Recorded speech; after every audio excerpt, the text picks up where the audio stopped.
여러분 안녕하십니까, 구경호입니다. 황사가 한반도를 뒤덮어 외출에 유의한다는 말씀드리면서 3월 29일 금요일 프레스룸 라이브 시작합니다. 오늘 어떤 이슈인지 살펴보겠습니다.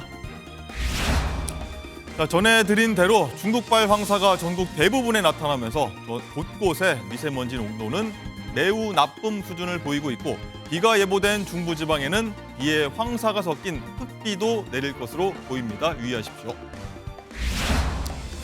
이게 무슨 일일까요? 총선 공식 선거운동이 시작된 어제 사전투표소 8곳에서 불법 카메라가 발견돼 경찰이 수사에 나선 끝에 조금 전 40대 유튜버를 체포했습니다. 왜 이를 벌였는지 배경에 관심이 쏠립니다. 이건 또 무슨 일인가요? 정부와 갈등을 빚는 의사협회의 차기 회장이 의협손에 국회 20에서 30석 당락이 결정될 만한 전략을 갖고 있다고 밝혀 논란인데, 오늘 기자회견에선 대정부 투쟁 방향도 밝힐 전망이라서 관심이 쏠립니다. 저희는 1분 뒤에 돌아오겠습니다.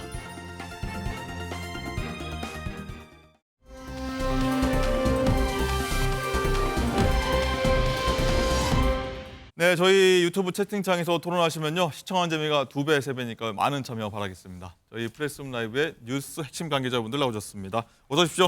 반갑습니다. 안녕하십니까. 네. 오늘 본격적인 주제 나누기 전에요, 속보부터 한번 보고 가겠습니다. 최상병 사건 수사 외압 의혹으로 공수처 수사를 받고 있는 이종섭 호주 대사가 얼마 전에 귀국했죠. 그런데 방금 전입니다. 외교부 장관의 사의를 표명했습니다.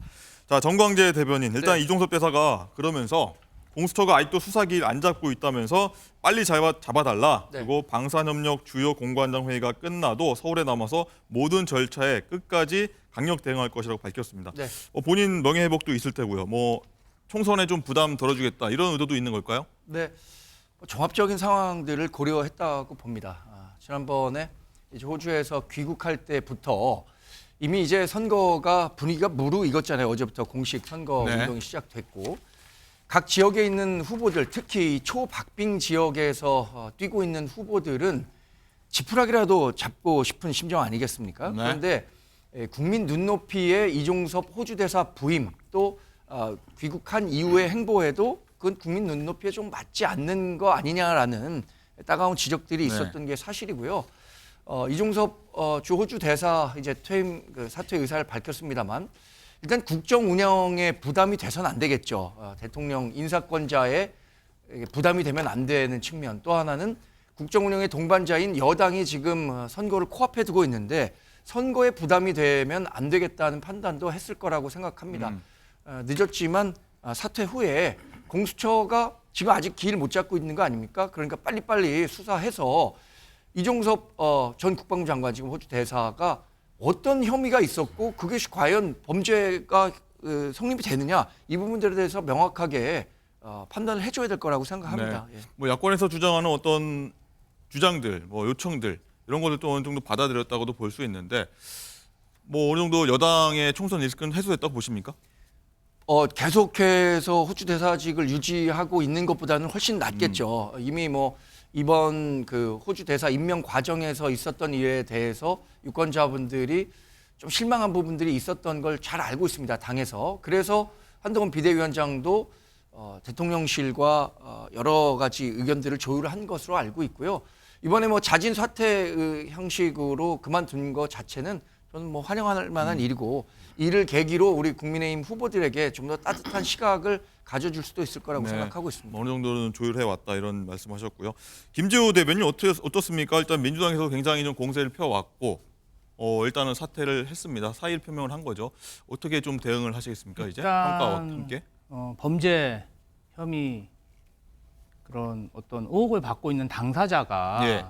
호주 대사로 임명되다 보니까 큰 논란을 일으켰는데요. 국가적으로나 국내적으로 좀 잘된 사태다, 이렇게 보고요. 그러나 너무 늦게 지금 사퇴하셨고, 더군다나 지금 그 해병대 최상병 그 순직 사건 관련 수사 외압 관련 의혹자들이 이분만 있는 게 아닙니다. 여당에서 벌써 2명이나 공천을 해서 지금 선거에 뛰고 있고, 또 이 사건을 담당하는 공수처장 직무대행이 또 범죄 2심 확정인데 휴가가 갔다 오냐 다시 복귀해서 지금 직무 대행을 하고 있는 등 그 해병대 최상병 순직 외압 사건에 대해서 진실이 좀 규명되지 않고 수사가 좀 더딥니다. 그래서 이런 어떤 공천 문제라든지 어떤 보훈 공천 문제도 좀 해결해야 되고요. 수사도 좀 제대로 이루어져야 한다. 네. 이렇게 보고 있습니다. 자, 이제 공이 공수처로 넘어갔으니까 어떻게 나올지 한번 지켜보도록 하고요.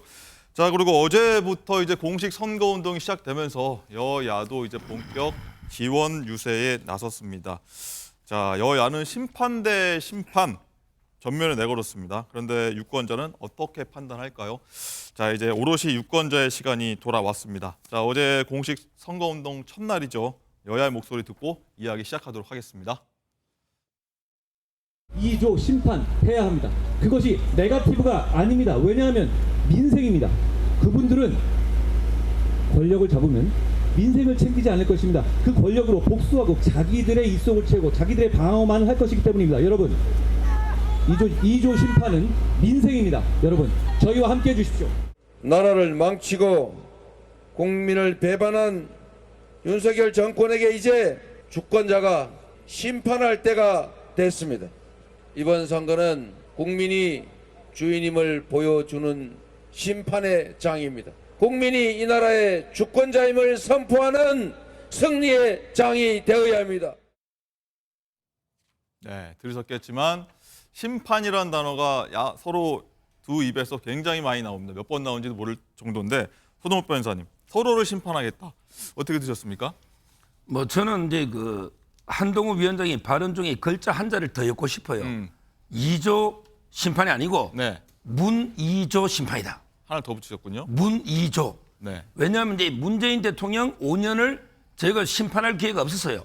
그때 4년 전에 코로나 선거로 이제 깜깜이 뭐 대패를 했지만 그 이후에 그 5년을 제대로 평가할 기회가 없었기 때문에 대선으로 된 건 아닙니까?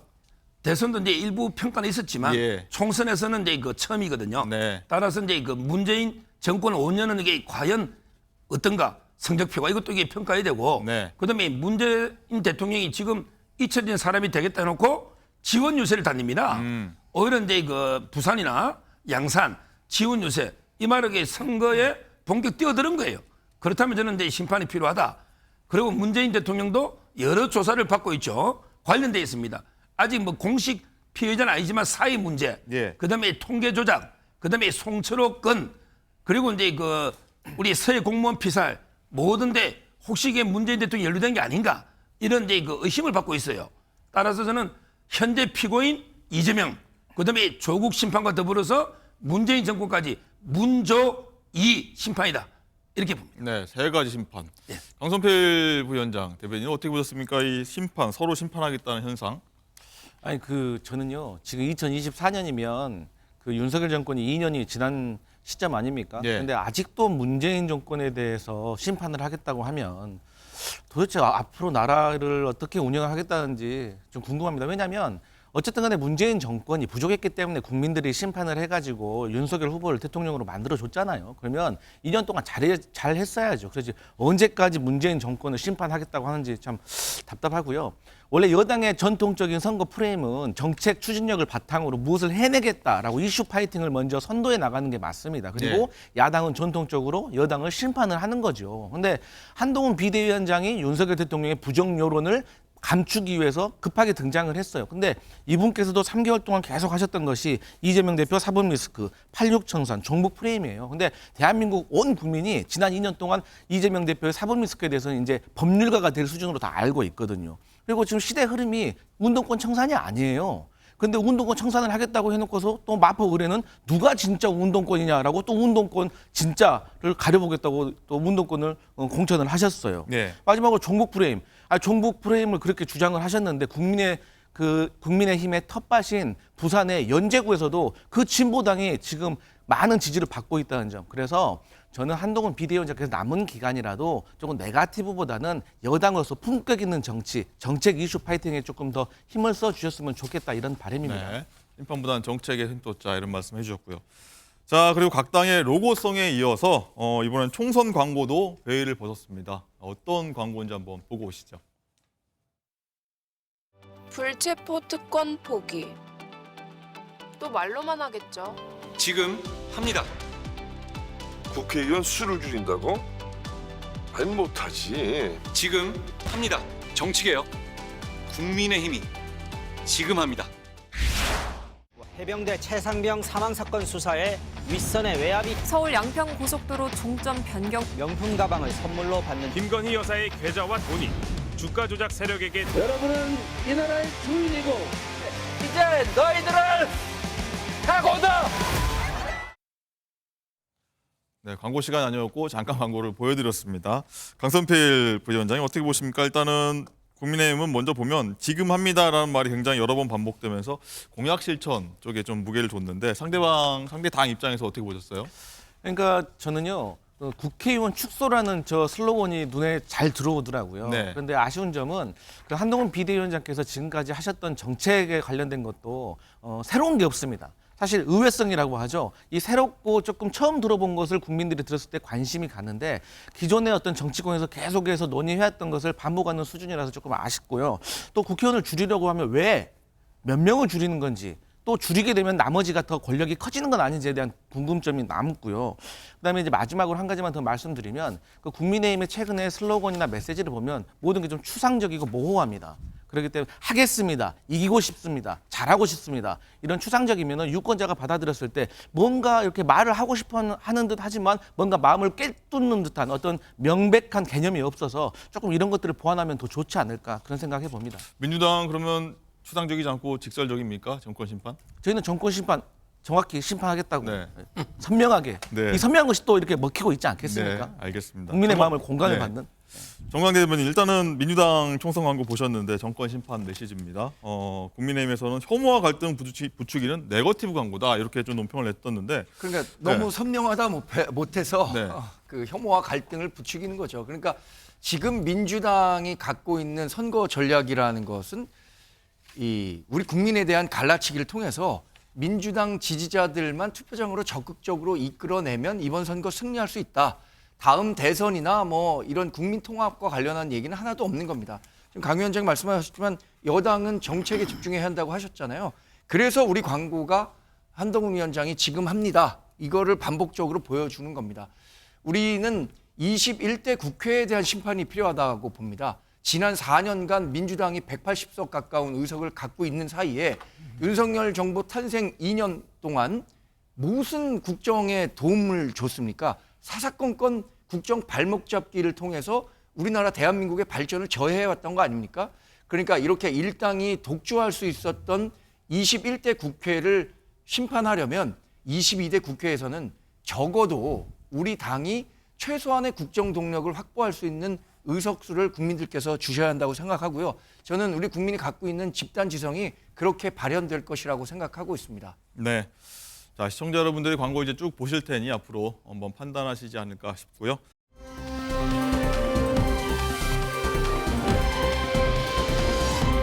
자, 그리고 그간 설화 논란을 좀 경계해 왔던 한동훈 위원장이 어제 처음으로 이제 유사 현장에서 마이크를 잡았습니다. 육성을 해왔었는데 그래서 좀 논란이라고 할까요? 주목일까요? 한 위원장이 거친 입에 굉장히 이목이 쏠렸습니다. 자, 왜 이러지 하는 반응도 나왔는데 어떤 얘기를 했길래 그런지 한번 듣고 오시죠. 저희가 말 더 조심하자는 말씀 저희가 드립니다. 우리가 더 절제하고 국민의 눈높이에 맞는 언행을 해야 한다고 생각합니다. 이재명 대표를 반면 교사 삼아주시기 바랍니다. 정치를 같이 하는 사람이 문제인 거지 정치 자체에는 죄가 없습니다. 여러분 혼자서 군시렁대지 말고 카톡방에서 걱정하지 마십시오. 나가서 여러분들이 한 분만 이번 선거에서 국민만 보고 찍으면 된다고 설득하시면 우리는 질 수가 없습니다. 정치할 만한 사람에게 맡겨야 합니다. 정치라는 말에는 죄가 없습니다. 정치 먹같이 하는 사람이 문제인 겁니다. 그 사람에게 죄가 있는 겁니다. 네, 어떻게 보셨는지 모르겠습니다. 한동훈 위원장이 그동안 후보들한테 입조심 굉장히 많이 당부했는데 첫날부터 발언 수위가 굉장히 세졌습니다. 자, 서정욱 변호사님, 왜 그렇다고 보십니까? 실수입니까? 어떤 겁니까? 일단 이제 그 이재명 대표인데 1일 1망언에 비하면 뭐 저는 크게 그 문제는 발언 아니라 봅니다. 아, 문제 아닙니까? 이재명 대표의 발언에 비하면 예. 이재명 대표는 이제 그 이직이라고 했고요. 상대 진영을. 그리고 이제 그 마치 이게 계부나 계모는 애를 파치 엄마처럼 이게 때리 패는 이렇게 가정도 비하했고요. 그다음에 경기도 남북도 나누면 이게 강원 서도로 전락한다. 강원도도 이게 비하했고요. 뭐 막말이 한두 개가 아닙니다. 근데 그게 비하면 뭐 심한 건 아니지만 그럼에도 이게 불구하고 자유우파 보수는 이제 그 품격이 더 중요하잖아요. 워낙 절박하게 이야기하다 보니까 이게 갑자기 뭐 실언이 나온 것 같아요. 앞으로는 이게 뭐 그런 거는 좀 조심하는 게 좋지 않을까 이런 생각이 듭니다. 예. 자, 김재호 대변인, 상대당 입장에서는 뭐 말조심해져 놓고서 왜 이런 실수한 거야라고 할 수 있거든요. 어떻게 들으셨어요? 솔직히 한동훈 위원장의 저런 말은 정말 저희 당 입장에서는 두렵습니다. 지난 2년 동안 그렇게 수사하고 압수수색하고 기소하고 재판으로 망신 줬는데 앞으로도 총선에서 이기면 그냥 저희를 정치검찰 앞세워서 사정없이 탄압하겠다는 선언을 선거 첫날 한 거 아니겠습니까? 저는 사실 지난 일주일 동안 선거 전설을 재정비하면서 어떤 반격을 할지 좀 제가 유심히 봤는데요. 여지없이 앞으로도 정치검찰로 야당과 국민을 탄압하겠다 이렇게 받아들였고요. 정말 민주당은 사직생의 각오로 정말 임해야겠다, 꼭 이겨야겠다는 생각이 듭니다. 예. 자, 그리고 손호병 변호사님 잠깐 말씀하셨는데 어제 측근 지원에 나섰던 오랜만에 모습을 드러냈습니다. 유승민 의원은 한동훈 위원장에게 보수는 좀 품격이 있어야 되는 거 아니냐 이렇게 좀 조언을 했습니다. 자, 자세히 한번 듣고 오시죠. 저는 뭐 그런 용어를 잘 모릅니다만 오늘 또 이제 2조 심판, 그다음에 종북 심판 이런 거 이야기가 나오던데 저는 그런 슬로건 가지고 이번 선거 치르면 조청의 표심은 더 멀어질 거라고 생각을 합니다.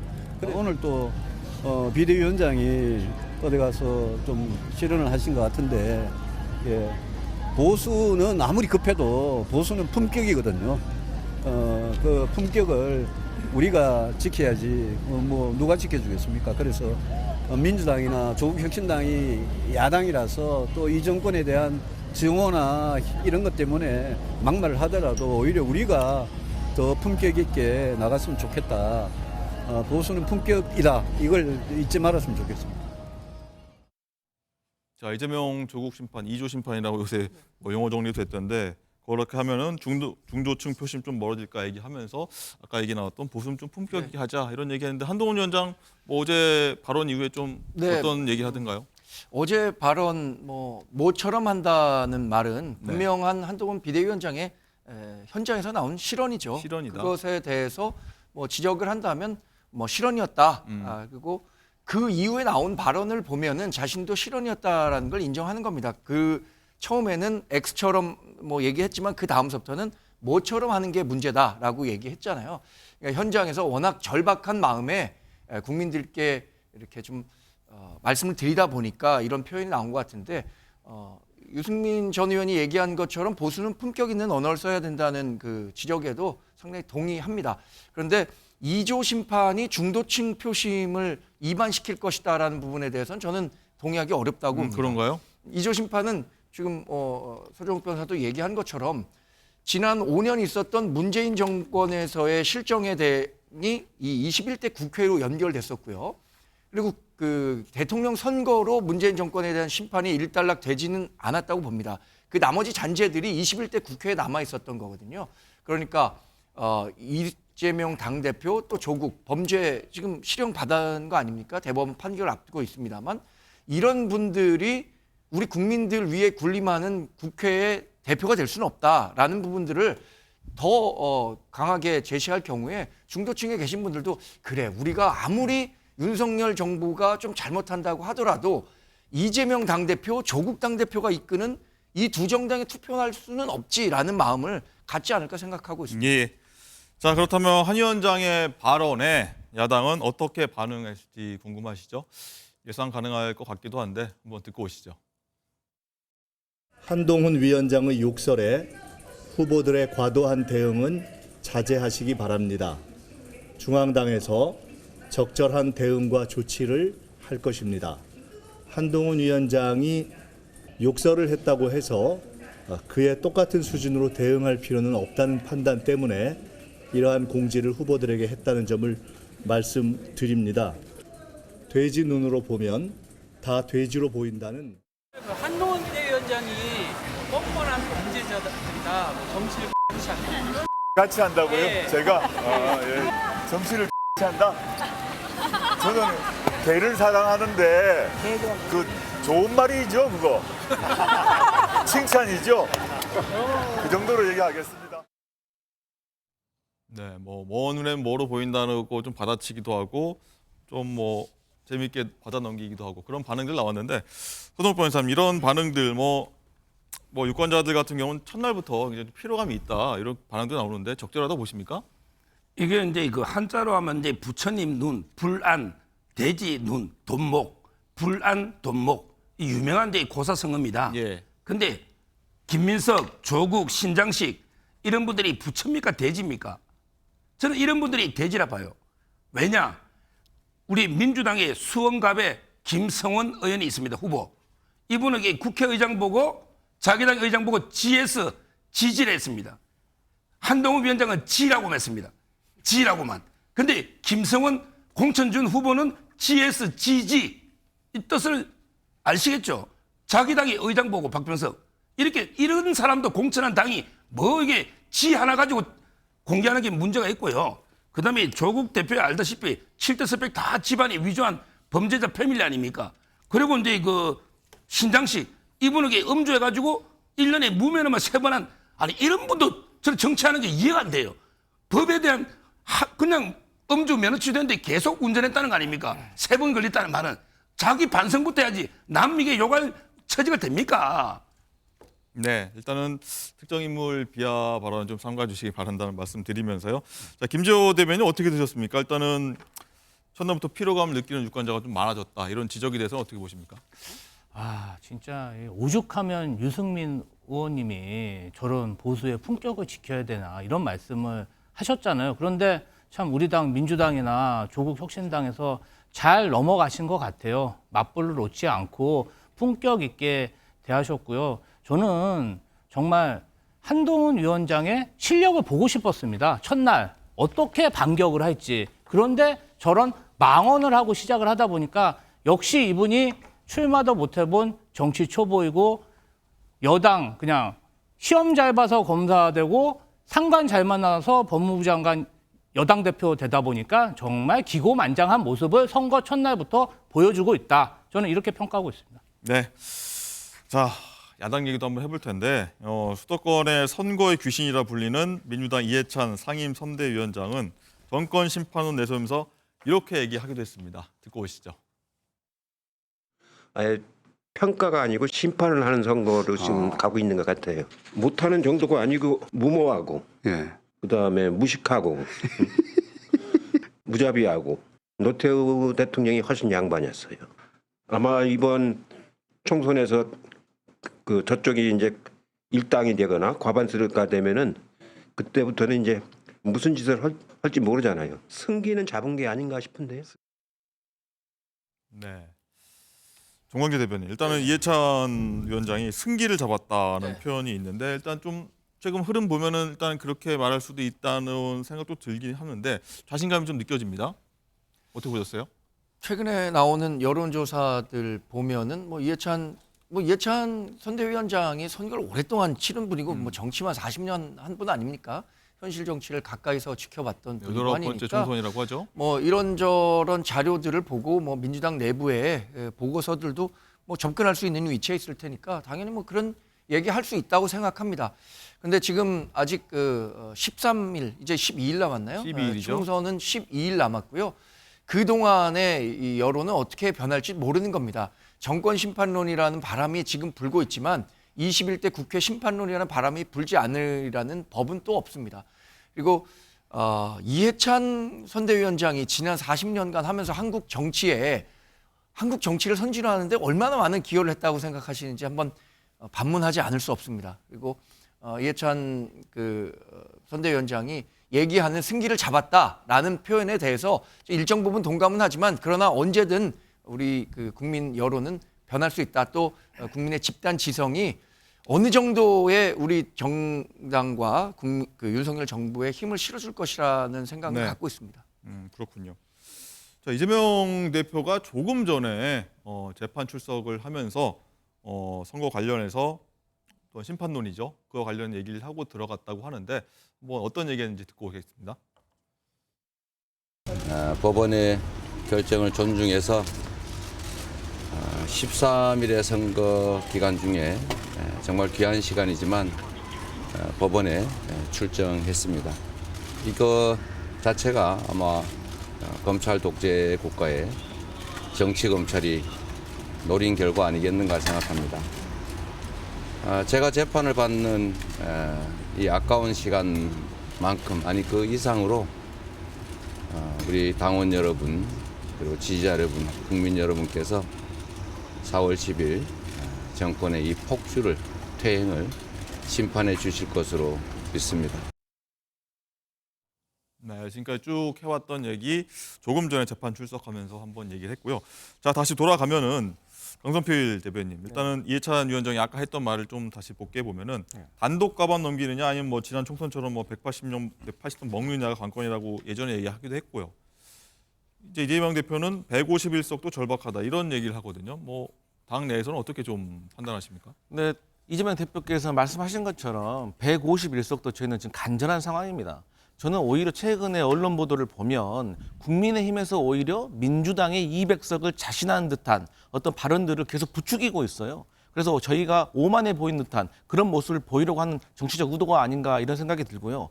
정부의 실력은요 3가지로 볼 수가 있습니다. 네. 그러니까 경제, 외교, 정치력입니다. 그러니까 지난 2년 동안의 윤석열 정부에 대해서 국민들이 이 3가지를 평가를 한 거죠. 그런데 한동훈 비대위원장이 오면서 등장을 하면서 윤석열 정부에게 다시 한번 힘을 실어줄까라고 고민을 해본 겁니다. 그런데 지금의 상황을 보면 이제 그 고민이 끝났습니다. 이거는 지원이 아니라 심판해야겠구나. 그래서 지금은 국민들께서 어떤 고민을 하고 계신 것 같냐면 제 개인적인 생각으로는 회초리를 들까 몽둥이를 들까 이런 고민을 하시는 것 같아요. 그래서 회초리를 들으시면 아마 저희 민주당을 일당 정도로 만들어 주실 것 같고 몽둥이로 더 세게 때리시면은 아마 과반을 주시지 않을까 저는 그렇게 기대하고 있습니다. 네. 정몽래 대표님, 아까 이해찬 위원장 얘기 좀 하나 더 들어보면은 윤 대통령에 대한 얘기하면서 무모하고 무식하고 무자비하다 이런 얘기를 하면서 노태우 전 대통령 뭐 언급하기도 하던데 이 발언은 어떻게 들으셨어요? 저도 갑자기 노태우 전 대통령 얘기해갖고 이게 무슨 맥락에서 얘기했나 궁금해서 한번 찾아봤더니 아마 여소야대 국면에서 어떻게 국정을 폈느냐를 판단한 것 같은데요. 사실 그 90년대 초까지만 하더라도 여당과 야당 사이에 굉장히 많은 대화가 가능했다고 봅니다. 근데 우리 그 정치의 본격적인 진영화와 이 극단화가 강화된 것은요. 문재인 정부 시절에 이른바 대깨문, 그 이후에 이재명 대표가 만들어낸 개딸들 이후에 이제 대화와 타협이 실종된 겁니다. 그리고 21대 국회에서 거듭 말씀드리지만 180석을 가진 민주당이 독주하면서 이런 그 대화가 망가진 거지. 이거 윤석열 정부가 잘못해서 만들어진 게 아닙니다. 또 하나는 아까 우리 정부에 회초리를 들 것이냐 몽둥이를 들 것이냐 이렇게 얘기를 하셨는데 우리 정부가 잘못한 부분에 대해서 회초리를 들어주십시오. 그러나 21대 국회 민주당이 잘못했던 부분에 대해서는 몽둥이를 들어주셔야 합니다. 그렇지 않고는 대한민국 정치가 개혁될 수 없고 선진화될 수 없고 앞으로 나아갈 수 없는 겁니다. 이런 말씀을 제가 거듭 드리는 겁니다. 그래서. 네.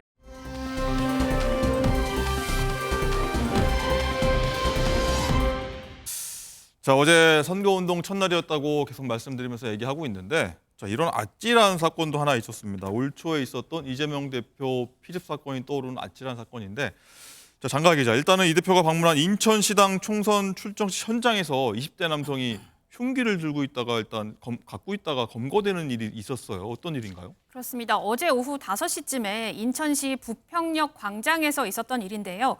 이때 이재명 대표의 신변 보호를 맡은 경찰이 광장에 있던 한 남성을 검문을 합니다. 왜냐하면 이 걸음걸이가 보통 사람들과는 조금 달랐기 때문이라고 하는데요. 실제로 보니까 이 남성이 흉기를 2개나 지니고 있었다고 합니다. 예. 또 선거 차량 주변에 있었던 것으로 알려지고요. 남성은 경찰에 자신은 웨딩홀 직원인데 이 상사의 심부름으로 칼을 가려고 왔다라고 언급을 했습니다. 그러면서 이 부평시장에 유명한 칼 가는 곳이 있더라라고 말을 했는데 알고 보니까요. 이 남성 서울에 살고 있었고요. 서울에 있는 웨딩홀 직원이었습니다. 경찰은 경위를 확인하고 귀가 조치를 했는데 어제 현장 모습 그리고 지난 1월 이재명 대표가 흉기로 피습을 당하던 그 모습까지 보시겠습니다.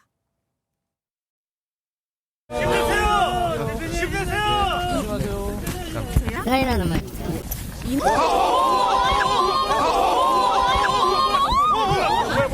뭐야?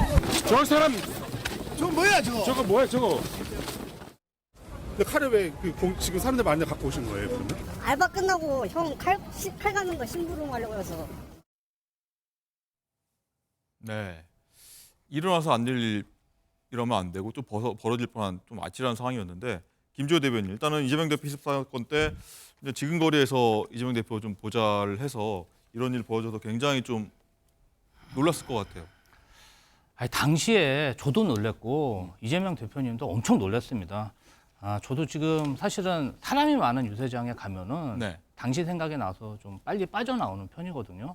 뭐 당사자 지금 계속 선거 유세하고 다니는데 제가 이제 그 마음을 알기 때문에 얼마나 두려울지 정신적 트라우마를 얼마나 겪고 있을지 너무 잘 알고요. 그런데도 저희가 정말 선거에 이겨야 되기 때문에 이번 선거에 지면 한동훈 위원장님이 또 심판한다지 않습니까? 그래서 사법 멸문지화를 또 당할 수 있기 때문에 저희는 앞으로 나아갈 수뿐이 없고요. 지난 2년 동안 윤석열 정부가 정말 증오와 혐오를 증폭시켜 왔습니다. 노동자, 의사, 학원 강사, 언론인, 야당 정치인. 저는 좀 이제라도 윤석열 정부가 국정 기조를 바꾸고 화합과 통합으로 정말 전국을 이끌어 가야 된다고 생각합니다. 네. 어제 이런 일 벌어지고 나서 이재명 대표는 좀 어떤 반응 보였는지 좀 궁금한데요. 제가 뭐 직접적으로 통화는 못했는데 네. 뭐 열심히 선거운동 하고 계시더라고요. 예. 근데 이제 뭐 본인은 지금 정신없이 뛰어다니니까 집중하고 있어서 모르겠지만 사실 가족들 볼 면목이 저희가 좀 없죠. 네. 자, 소정욱 변호사님 일단은 칼을 가러 심부름 가던 길이었다고 이 사람이 얘기해서 일단 뭐 해프닝일 수도 있겠습니다만은 일단 선거 유세 특성상 좀 근접 경우가 어렵기 때문에 후보들 좀 불안해할 것 같습니다. 일단 이제 조사가 좀 많이 필요한 것 같아요. 네. 이번에는 이제 그 경범죄 처벌법에 보면 이제 그 흉기 휴대가 있거든요. 이걸로만 이제 그 임의동행해서 수사하고 이제 풀어주는데 저는 앞으로 이게 좀 철저한 수사 필요한 것 같아요. 뭐냐? 첫째는 이제 그 위에 상사가 이제 그 칼을 가져오라고 이제 심부름을 시켰다. 그러면 이제 그 실제 그 위에 상사를 조사해봐야 된다 봐요. 예. 그런 심부름을 시킨 적이 있는지 없는지 이걸 이게 그 조사를 해야 되고요. 네. 그다음에 두 번째는 이제 그 칼을 가는 장소가 평소에도 처음 갈지는 않을 거 아니에요. 평소에도 이렇게 서울에서 멀리 와서 칼을 갈았을까? 아니면 이제 그 근처에 칼을 쓴다면 있는데 다른 데로 왔다면 동선이 그것도 이상하잖아요. 따라서 이제 이 피해자의 말만 믿을 게 아니고 그 웨딩홀의 상사들이나 그다음에 평소에 칼을 어떻게 쭉 갈아왔는지부터 모든 걸 이렇게 동선을 특히 핸드폰까지 좀 철저한 수사가 필요하다. 이래 의심이 갑니다. 네. 자, 그리고 이재명 대표가 2주 만에 5번을 찾은 만큼 좀 공을 들이고 있는 곳이 서울 동작구인데 이 대표 연설이 여기서 잠시 중단되는 일이 있었다고 하는데 어떤 상황인지 한번 현장 가보시죠. 장진영 후보 측이 이런 자리에서도 로고송을 들고 운동을 해야 될 정도로 다급한 모양인데 지나갈 때까지 좀 기다리면서 박수 한번 쳐줍시다, 여러분.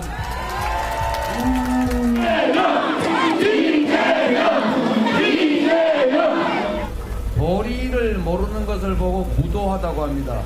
도리와 예의를 지키는 것은 그게 궁극적으로는 나에게 득이 되기 때문입니다. 우리의 이익만을 챙길 수는 없습니다. 그래서 언제나 양보하고 배려하는 것입니다. 도리가 지켜지는 세상을 우리가 만듭시다. 네, 어떻게 보셨는지 모르겠습니다. 정광재 대변인 일단은 유세 연설하던 중에 상대 당 장진영 후보 차량이 좀 지나가는 상황이 벌어졌는데 이걸 뭐 의도적이라고 해야 할까요? 뭐 이게 우연일까요? 어떻게 보십니까? 그런 경우는 그 유세 현장에서 가끔 있을 수가 있죠. 있습니까? 특히 뭐 서울 지역 같은 경우에는 좁은 지역구 같은 경우에는 뭐 아마 상하 좌우 뭐 반경이 한 6km 정도도 안 될 정도니까 뭐 저런 경우가 종종 있을 수 있는데 이재명 대표가 말한 도리가 지켜지는 세상을 우리가 만듭시다. 정말 좋은 말입니다. 근데 이거를 이재명 대표가 했다는 말 사실에 좀 놀라울 뿐입니다. 이 부분에 대해서 뭐 문제를 제기하지 않을 수가 없을 것 같은데 권력형 비리 범죄 혐의자죠. 또 유명 여배우와의 뭐 불륜 의혹을 사고 있는 분이죠. 또 하나는 가족에 네, 대한 의혹뿐입니다. 네, 예. 의혹입니다. 예, 예. 의혹이라고 말씀드린 거고 형수에 대한 비도덕적 폐륜 욕설 이런 것들은 뭐 전 국민이 다 알고 있는 사실 아닙니까? 그런데 이런 부분이 도리가 지켜지는 세상을 우리가 만듭시다라고 하니까 그게 과연 얼마나 많은 분들이 설득력을 갖고 이재명 대표가 저렇게 얘기하니까 우리가 그렇게 만들어 가야겠다라고 생각할지 반문하지 않을 수가 없습니다. 네. 강성필 대변인 어떻게 보셨습니까? 저기 지나갈 때 그러면 로고송을 좀 끄고 갔어야 되는 건지, 선거 첫날이니까 좀 신경전을 벌였다고 봐야 되는 건지 어떻게 보십니까? 그러니까 선거를 하다 보면요 나름대로 진영 간의 어떤 금도가 있습니다. 예를 들어서 그 대중 집합 장소 사람들이 많이 모이는 곳에서도 사실 시간대별로 자연스럽게 나눠서 하는 것도 있고요. 근데 네. 저렇게 지나가는 것은 사실 그 상대방의 예의가 아닌 거예요. 네. 그렇기 때문에 저런 것은 서로가 조심해야 된다 그렇게 보고 있습니다. 네, 김재호 대변인 하실 말씀 있으신 것 같아요. 제가 선거 캠프 많이 경험해 봤는데요. 네. 대부분 저 운전하시는 분이 저렇게 대규모 유세면 상대 당이라도 좀 끄고 가시거든요.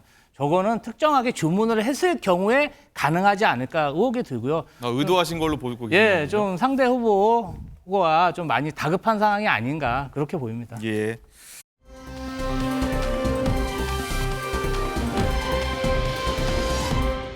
일부 사전 투표소에서 몰래 카메라가 발견되는 상황이 벌어졌는데 또 조금 전에 용의자가 잡혔다고 합니다. 장가희 기자, 이거 어떤 상황이죠? 인천 그리고 경남 양산의 일부 사전투표소에서 이 카메라가 발견이 됐는데요. 카메라를 설치한 인물, 경찰이 CCTV 등을 바탕으로 수사한 끝에 40대 남성이고요. 경기 고양시 자택에서 결국 붙잡혔습니다. 직업이요, 유튜버라고 하는데 인천 사전투표소 5곳에 몰래 침입을 해서 카메라를 설치를 했습니다. 카메라는 모두 투표소 내부를 촬영하도록 이 정수기 옆 등에 설치가 돼 있던 것으로 전해지고요. 네. 앞서 언급한 이 경남 양산 사전투표소에 설치된 카메라도 이 남성이 설치한 것으로 경찰은 추정을 하고 있습니다. 이 남성 A씨는 경찰에 사전투표율을 선관위가 조작하는 걸 감시하려고 했다 이렇게 주장했다고 합니다. 예. 그리고 조금 전에 이 사전 투표소 불법 카메라 설치 관련 철저한 진상 규명 및 당부 및 조치 촉구 현장 방문을 민주당 의원들이 오늘 오후 1시군요. 이때 하기로 했다는 말씀 드리면서 일단 서정욱 변호사님, 이게 40대 유튜버가 뭐 감시하기 위해서 이런 일을 벌였다고 하지 않습니까? 왜 했다고 보십니까, 이게? 아마 근데 지금도 이제 불법 선거 조작을 이제 믿는 분들이 상당히 있습니다. 아마 이제 그래서 본인이 확신범이 아닐까. 아마 이제 잡으려고 카메라로 그 부정 현장을 그래서 이제 설치한 것 같은데 엄연하게 이거는 이제 몰래 설치하면 통신비밀보호법이 도청이 돼요. 그리고 이제 몰래 들어갔잖아요. 네. 건조물 침입이 되기 때문에 실정법 위반은 맞고요. 뭐 저는 사전 투표가 이제 옛날에 좀 부실 관리된 건 사실이에요.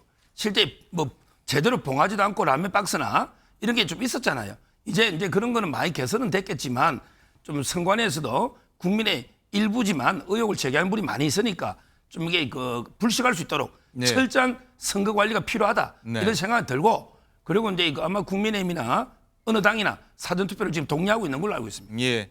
강성필 대변인 어떻게 보십니까? 이 부분은 민주당 의원들이 일단 촉구, 진상규명 촉구 기자회견 연다고 하는데 어떻게 보십니까? 이건 제대로 조사해가지고 어떤 이유로 왜 그랬는지 아마 규명을 해야겠죠. 근데 아마도 제 개인적인 생각으로는 뭐 유튜버이기 때문에 뭐 구독자 수, 뭐 돈을 벌기 위해서 하지 않았겠습니까? 아하. 근데 이게 어떤 문제가 있냐면 나중에 정확하지 않은 사실을 이분이 유튜브를 통해서 또 이렇게 말을 하게 되고 이런 것들이 유권자들에게 혼란을 가게 되고 또 이게 2차적으로 가짜뉴스를 생산하는 그런 영향이 있는 거거든요. 그래서 악순환 구조를 조금 벗어나야 되고 아니 세상에 본인 같은 경우는 뭐 사전 투표에 대한 어떤 불법 그런 거에 대해서 정의감을 가지고 밝혀낸다면서 불법을 저지르는 게 뭐 배트맨도 그렇게는 하진 않는데 요즘. 그래서 이런 건 분명히 잘못됐다. 그래서 양당이 좀 자제해야 된다 이렇게 보고 있습니다. 네. 그리고 장가희 기자, 일단 사전투표 관련해서 뭐 보수층에서 일단은 부정 의혹 선거 굉장히 지난 총선 때도 많이 제기하지 않았었습니까? 일단 어제도 보면 사전투표 관련해서 좀 당 내에서 좀 잡음이 있었다고 해요. 그렇습니다. 당 선대위 산하 종합 상황실에서 나온 말 때문인데요. 상황실 부실장을 맡은 홍석준 의원이 어제 국민의힘에서는 사전투표를 독려하지 않을 것이다 이렇게 말을 했습니다. 그런데 한동훈 위원장이 곧바로 진화에 나섰습니다. 목소리 직접 들어보시죠. 그 많은 지지자들 중에서는 아직까지도 문제 제기를 좀 하시는 분들도 있고 해서 사전투표 독려까지는 지금 현재 생각하지 않고 있습니다. 투표 제도에 대해서 걱정하시는 분들이 있을 수 있습니다. 그런데 이번 선거부터는 우리가 바꿨습니다. 모두 수개표를 병행합니다. 사전투표, 본투표 가리지 말고 무조건 투표장에 가십시오. 네, 송광재 대변인. 일단은 당 내에서 좀 반대의 말이 나와서서 일단은 수습을 했습니다. 그 중간에 이런 과정들이 나가서 잡음으로 비춰지는 거다 이런 얘기했는데 어쨌든 뭐 부정선거 주장 좀 동조하는 게 좀 부적절한 거 아니었냐 이런 비판도 나와요. 뭐 그 홍석준 의원의 그 개인적으로 뭐 어떤 해프닝성 말실수였다고 생각합니다. 우리 정당은 우리 국민들이 가진 소중한 참정권을 적극적으로 행사해 주실 것을 요구하고 있습니다. 이 발언이 조금 논란이 되니까 우리 당 지도부가 앞장서서 사전투표든 본투표든 반드시 투표장에 나와 주실 것을 요구한 것에서 알 수 있는 것처럼 우리는 국민 여러분들께서 이번에 저희 정부의 회초리를 드셔도 좋습니다. 그리고 야당에 대해서도 확실한 심판을 해주셔야 한다고 생각합니다. 그런데 그 심판은 반드시 표로 이루어져야 하는 거니까요. 투표장에 적극적으로 나서 주실 것을 요구하는 거고요. 그 사전투표와 관련해서는 그동안 서 변호사님 말씀하신 것처럼 소쿠리 투표라고 할 정도로는 부실하게 운영돼 왔던 게 많이 있었던 거 아닙니까? 그러니까 그런 부분들에 대해서는 선관위에서 확실히 조금 더 국민들이 안심할 수 있는 그런 체계적인 사전관리가 돼야 된다고 생각하고요. 저희 정당은 뭐 누차 말씀드리지만 적극적으로 투표 임해 주셔서 우리 정부와 그리고 또 윤석열 정부가 성공하는데 좀 힘을 보태주셨으면 하는 바람을 갖고 있습니다. 자, 그리고 정부 차원에서도 보안 시스템 강화하고 있다고 하니까 한번 지켜보도록 하고, 자, 김지호 대변인. 일단 4년 전 총선 때 부정선거 논란 여파 있었지 않습니까? 그게 좀 채 가시지 않은 모습이에요. 어떻게 바라보고 계세요?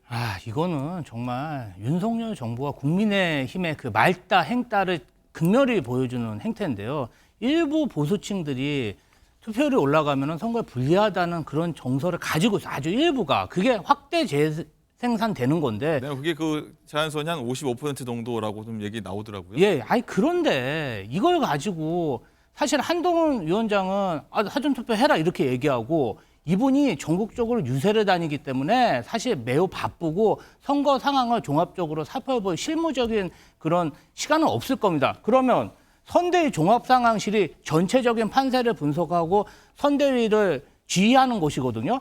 이 실무진에서는 정말 이런 인식을 가지고 있다는 겁니다. 사전투표하면 불리하다. 아니, 저는 진짜 사전투표 가지고 이런 방송 시간에 얘기하는 것도 좀 시간 낭비라고 생각하는데요. 물가 폭등, 우크라이나 전쟁, 양안 문제 다뤄야 할 시기에 이런 음모론적 얘기를 한다는 게 말이 되겠습니까? 윤석열 정부, 국민의힘 좀 이 부분은 반성하셔야 됩니다.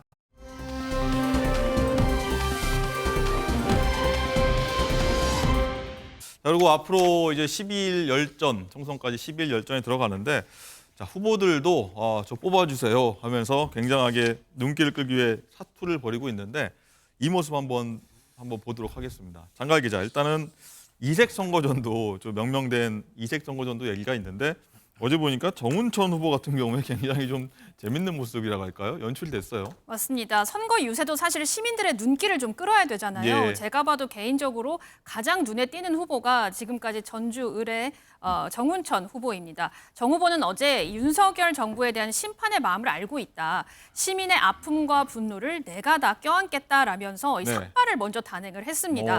이후에요. 네, 지금 삭발을 단행하고 있는 모습이 나오는데요. 그러면서 과거에 죄인을 나르던 술에 이 함거에 올라탔습니다. 중앙정부에 대한 도민의 반감이 크고 자신이 그것을 헤아리지 못한 데 대한 죄송함의 표현으로 흰 옷을 입고 함거에 올라탄 것이다. 이렇게 정 후보는 언급하기도 했습니다. 예. 자, 저 모습 보면 굉장히 좀 영상을 좀 계속 보여주면 좋겠는데 정광재 대변인 일단은 여러 보들 많이 들어봤는데 정운천 의원 같은 경우에 과거에도 한번 이 죄인을 싣는 술에 좀 한 거라고 하는데 여기에 오른 게 있었습니다. 뭐 나는 죄인입니다. 뭐 우리 당이 죄인입니다. 뭐 이렇게 받아야 되니까 어떤 메시지라고 봐야 됩니까? 우리 뭐 후보의 절박한 심정이 그대로 영상으로 전달되는 것 같아서 절박합니다. 한편으로는 안타까운 마음입니다. 특히 정운천 후보 같은 경우에는 우리 보수 정당에는 상당한 험지로 평가받는 전북에서 오래 정치를 해왔던 분입니다. 예. 그렇기 때문에 이 지금 전북 주민들이 갖고 있는 우리 정부에 대한 실망감들을 굉장히 뭐 현장에서 많이 느끼고 있을 거고요. 이런 부분들의 이 민심을 중앙정부 그러니까 윤석열 대통령과 우리 정당에도 훨씬 더 자신이 메시지가 돼서 절박한 메시지를 전달하겠다는 의미를 담은 퍼포먼스라고 생각이 듭니다. 그러니까 후보로 나선 분들 정말로 얼마나 일하고 싶고 얼마나 지역 발전을 위해 공헌하고 싶으면 헌신하고 싶으면 저런 퍼포먼스까지 하는 거를 조금 유권자들이 넓은 마음으로 이해해 주셨으면 좋겠습니다. 네. 강선필 대변인 살짝 미소를 지으셨는데 절박한 퍼포먼스라고 일단 정광재 대변인 말씀하셨거든요. 어떻게 그러니까 좀 바라보셨어요? 정말 상대 정당이지만요. 정말 그 선거에 이기고 싶으신가 보구나. 그 간절함이 느껴지고요. 예. 저런 모습은 저희 민주당이 조롱해서는 안 된다. 네. 그리고 저희도 언제 저렇게 유권자에게 심판받을 날이 올 줄 모르기 때문에 겸손한 자세고 하여튼 정운천 후보 참 지금 시기에 이 부정 여론이 높은 어떤 시기에 적절한 선거 캠페인이 아닌가 그렇게 평가하고 싶네요. 예. 자, 그리고 세종갑에 출마한 새로운 미래 김종민 후보는요. 얘기가 좀 나옵니다. 새로운 미래 상징색인 민트색이 아니라 흰색 점퍼를 입고 선거운동에 나섰는데 소정욱 변호사님, 일단 상대 국민의힘 후보는 도대체 왔다 갔다 정체가 뭐냐 이렇게 지적하기도 해요. 어떻게 보셨어요? 이 지역에 이제 그 민주당 후보 그 이영선 변호사가 그 상가하고 이제 오피스텔 열차 있잖아, 갭 투자. 때문에 이제 공천이 취소가 돼 버렸어요. 네. 그러다 보니까 이제 거의 뭐 무주 공산처럼 민주당의 절대 강세 지역에 후보가 없잖아요. 누가 돼도 뭐 어부질이 당선이다 이런 얘기가 나오고 지금 이제 있어요. 국민의힘의 류재화 변호사하고요. 예. 그다음에 김종민 의원 2파전인데 근데 저는 이 모습을 보면서 이게 과연 원칙이고 이게 상식인가 이런 생각이 들어요. 아무리 이게 배지가 중요하지만 이분이 이재명 대표에게 계속 비판하면서 그리고 나중에 원칙과 상식을 지킨다고 탈당한 분 아닙니까? 근데 이제 와서 이제 민주당 후보 없으니까 민주당 지지표가 필요한 거예요. 그러다 보니까 이제 당의 정체성 색깔도 버리고 무소속 입는 흰옷이나 그다음에 김어준 프로에 나와서 민주당 지지자한테 사과를 한 거예요. 이게 뭡니까? 그러면 이게 이재명 대표한테 평소에 잘하든지 이재명 대표를 계속 비판해서 원칙과 상식 탈당해놓고 이제 와서 민주당 지지자라면 이게 이재명 대표 지지자 아닙니까? 저는 이렇게 무원칙하고 상식에 반하는 이런 의원들이 국회에 많이 들어가면 어떻게 될까? 이런 데 걱정이 됩니다. 김주호 대변인도 저 모습 어떻게 보셨는지 궁금합니다. 마음은 뭐 민주당에 있는 거 아니냐 이런 좀 지적까지 나오고 있는 상황이거든요. 요새 좀 우리 당 그 지지자들 마음이 복잡한 것 같습니다. 저도 많은 이야기를 듣고 있는데요. 저는 이 부분 말씀드리고 싶어요. 우리 김종민 의원이 새로운 미래의 공동 대표입니다. 네. 그런데 우리 그 이낙연 대표님, 그다음에 이석현 의원님 매일매일 민주당을 하루 한 번씩 비판하고 비난하고 비하하고 있고요. 그다음에 그 1번 비례후보 나오신 분도 광주까지 가서 민주당 청년 당원도 모아놓고 탈당 퍼포먼스까지 계속 하고 있습니다. 그래서 본인이 말씀하시는 그 사과 말씀과 당의 그런 모습이 일치하지 않습니다. 그리고 탈당도 내 마음대로 하고 합당도 내 마음대로 한다는 게 좀 당원들이 이해하기 매우 어렵고요. 좀 사과를 하려면 어떤 조건을 달지 말고 상처를 받았다면 미안하다?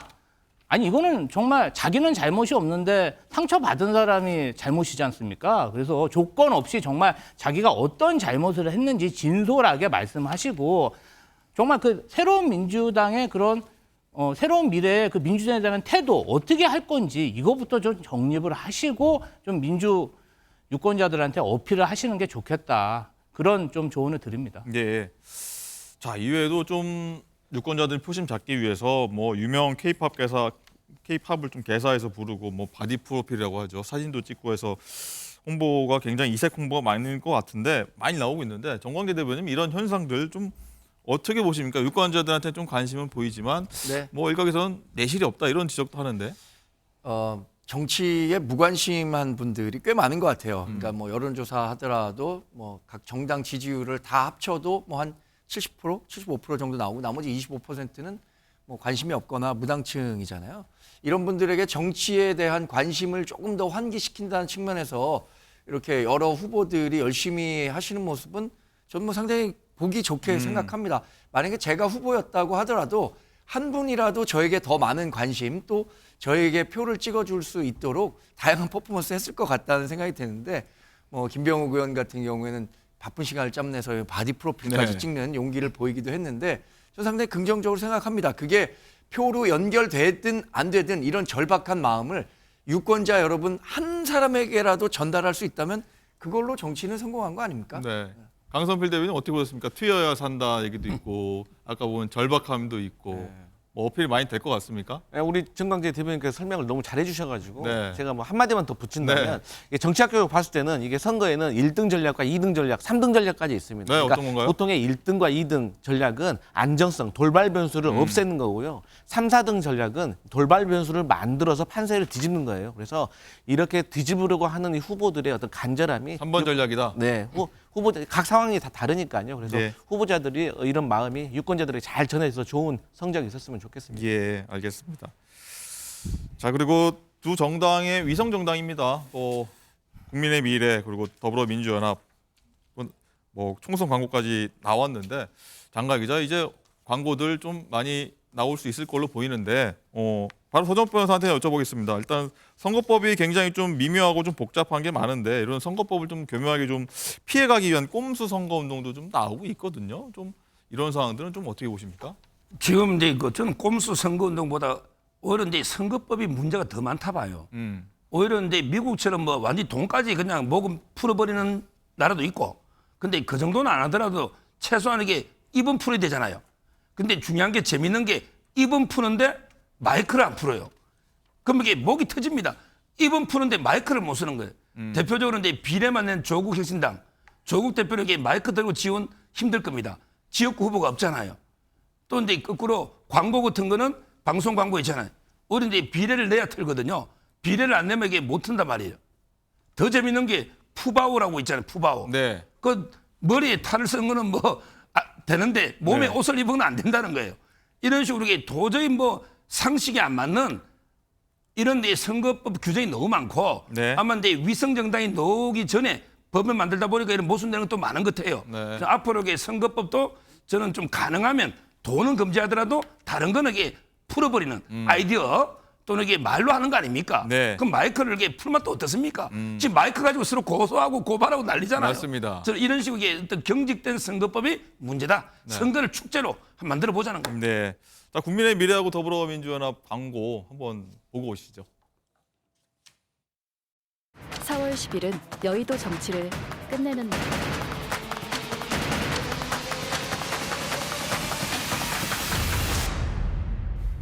함께 가면 길이 됩니다. 함께 가면 미래가 됩니다. 심판할 수 있습니다.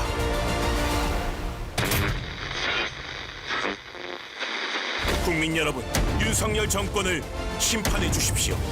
못 참겠다, 심판하자. 네, 양당 광고 한번 보셨는데 김조 대변인, 아까 서정욱 변호사님 얘기를 좀 이어가자면 뭐 선거버스가 쌍둥이 버스, 좀 꼼수 버스 이렇게 얘기도 나오고 뭐 기호만 적지 않으면 선거법상 좀 괜찮아 보이는 게 좀 의아하기도 하는데 야, 선거법상 좀 허점 아니냐 뭐 이런 지적도 나옵니다. 어떻게 보세요? 저 우리 서정욱 변호사님이랑 의견 일치를 봐서 일치입니까? 예, 너무 기분이 좋고요. 예. 사실 뭐 금권이나 허위사실 유포 등 정말 선거판을 혼탁하게 하는 그러한 것들을 제한적으로 제한해야지 지금 우리나라 선거법 너무 복잡합니다. 너무 복잡해가지고 정말 어떤 진짜 운 좋은 사람만 국회의원 계속 유지할 수 있는 그런 제도고요. 연동형 비례제 문제도 지금 이게 갑자기 도입되면서 굉장히 혼란스럽잖아요. 그래서 네. 다음번 국회에서는 이 문제도 좀 진짜 현실적으로 좀 다듬었으면 좋겠습니다. 네. 예.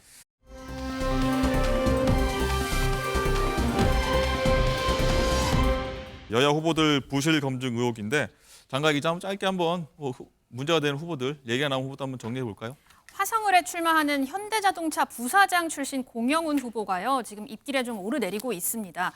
공 후보는 2021년 4월 서울시 토지거래 허가구역 지정 하루 전날에 당시 군인이었던 22살 아들에게 서울 성수동 재개발 지역의 부동산을 증여를 합니다.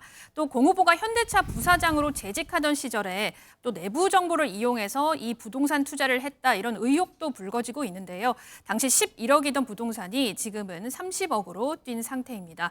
또 야권에서는 조국혁신당 비례 1번인 박은정 후보가 재산 논란에 휩싸였는데 박 후보는 총 49억 8천만 원의 재산을 신고를 했는데요. 네. 10개월 만에 41억 원이 늘어난 겁니다. 박 후보의 배우자가 검사장 출신의 이종근 변호사인데 이 때문에 이거 전관예우 아니냐, 이런 논란이 좀 나오고 있습니다. 부부 자산이 크게 늘어난 게 이 박 후보의 남편이 지난해 2월 검찰을 나온 뒤에 벌어들인 수임료이기 때문입니다. 자, 이런 논란들에 대해서 박 후보 남편 이종근 변호사는 입장문을 내고 사실과 좀 다른 보도들도 많은데 그에 대해서 좀 유감이고 또 논란이 된 수임권에 대해서는 모두 사임하겠다, 이렇게 밝힌 상태입니다. 네. 자, 국민의힘에서도 뭐 얘기가 나왔습니다. 장 기자, 이수정 후보, 저희가 뭐 많이 아는 분이죠. 이수정 후보도 논란이 되고 있는데 좀 어떤 내용이죠, 이 부분은? 서울 서초구 그리고 용산 등 이 서울의 아파트 4채를 보유를 하고 있고요. 또 총 자산이 85억 5천만 원, 그리고 상가 3채도 보유를 하고 있습니다. 이 후보는 굳이 서울의 부동산을 많이 갖고 계신 분이라면 강남에 출마하지 뭐 하려고 이 경기 수원에 출마를 했느냐, 이런 질문을 받았는데요. 이에 대해서 저 대전에 서산도 있는데 그러면 대전에 출마해야 하는 것이냐, 이렇게 되묻기도 했습니다. 네.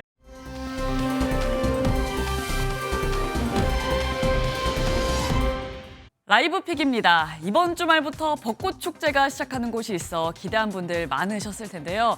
그런데 벚꽃 축제를 앞둔 지역들이 골머리를 앓고 있다고 합니다. 바로 벚꽃 축제의 주인공, 벚꽃이 개화하지 않았기 때문인데요. 꽃은커녕 앙상한 나뭇가지에 꽃봉오리만 겨우 올라온 벚나무들이 가득하다고요. 예상과 달리 벚꽃이 만개하지 않은 이유, 전문가들은 저조한 일조량과 아직 잦은 비로 인한 쌀쌀한 날씨를 꼽았습니다. 한 축제장은 계속해서 바뀌는 축제 날짜에 죽을 죄를 졌습니다. 하늘을 이길 수 없습니다라는 공지를 전하기도 했다고요. 기상청은 최종적으로 벚꽃이 이달 말부터 4월 초에 절정을 이룬다 전하기도 했는데요. 예상보다 늦게 찾아온 벚꽃, 조금 더 기다린 만큼 아름다움도 기쁨도 배로 더 커지지 않을까요? 전 세계적으로 심각한 저출생 문제, 북한 역시 피할 수 없나 봅니다. 북한의 지난해 합계 출산율은 1.8명으로 우리나라보다 사정은 낮지만요. 북한이 인구 유지에 필요한 수준은 2.1명, 많이 부족한 상황입니다. 그래서 최근 북한은 낮은 출생률을 위해 두 팔을 걷어붙였습니다. 지난해 우리로 치면 주택법인 살림집 관리법을 개정한 건데요. 결혼 전 독신자에게는 살림집을 배정하지 말아야 한다라는 항목을 추가해 미혼인 사람에게는 살림집을 배정하지 않기로 했다고요. 전문가들은 북한이 심각한 저출생과 결혼 기피 현상이 계속되자 극단적인 대책까지 내놓은 것으로 보인다 해석했습니다. 아울러 최근 몇 년간 평양시 5만 세대 살림집 주택과 농촌 살림집 등 각종 건설 계획을 발표하며 출산과 결혼 유인책으로 활용하고 있다는데 북한도 이렇게 저출생 문제에 있어 극단적인 당근과 채찍 대책을 내놓고 있습니다. 지금까지 라이브픽 전해드렸습니다.